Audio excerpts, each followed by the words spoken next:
All right, last video of the day, we're going to go over a little bit of review for our big questions for this chapter. The big question, what is friction? At this point, that should be well dug into our heads. And friction is the force that occurs between the surfaces of two objects that are touching. So anytime two objects that are touching, there's friction involved.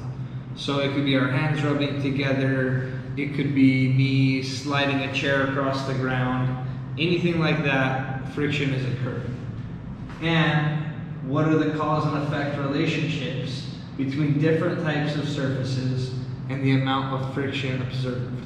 So, for instance, we did our test yesterday. A rough surface with more friction, the object slows down. A smooth surface with less friction, the object speeds up. And a smooth surface with a lubricant on top of it, the object's gonna speed up even more.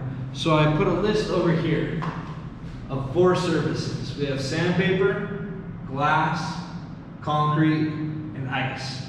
So which one of these 1 through 4, do you think is the highest amount of friction? Highest being number 1. I think sandpaper has the most friction. What do you think has the second most amount of friction? I think concrete has the second most amount of friction. Now between glass and ice, they're very close because they're both very smooth, right? But ice, as we saw in that video earlier, has a thin layer of water that helps propel things. So ice is actually going to have the least amount of friction, and glass will have the third amount. So as you can see, the rougher the surface, the more friction it will cause.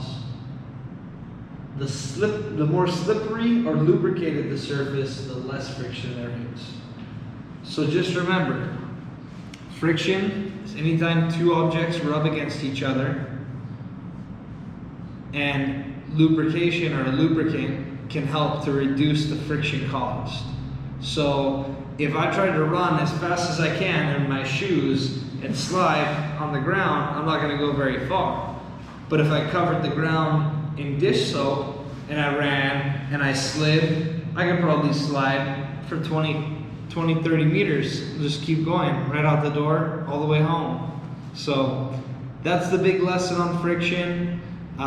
We'll talk about it a little bit more tomorrow, but for now that's about all we've got time for. Remember to keep track of all your vocabulary cards, even though your teacher forgot to do 2 of them yesterday for you. We've got them all together now, and we can go over these, review them, and tomorrow's lesson, just so you can look forward to it,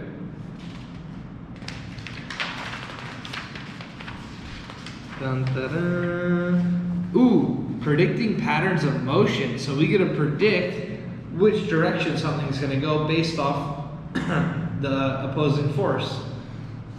So as always, I can't wait to see you. I hope you and your family are doing well. Thank you for looking at our lessons, and I hope to see some of the homework soon on Class Dojo.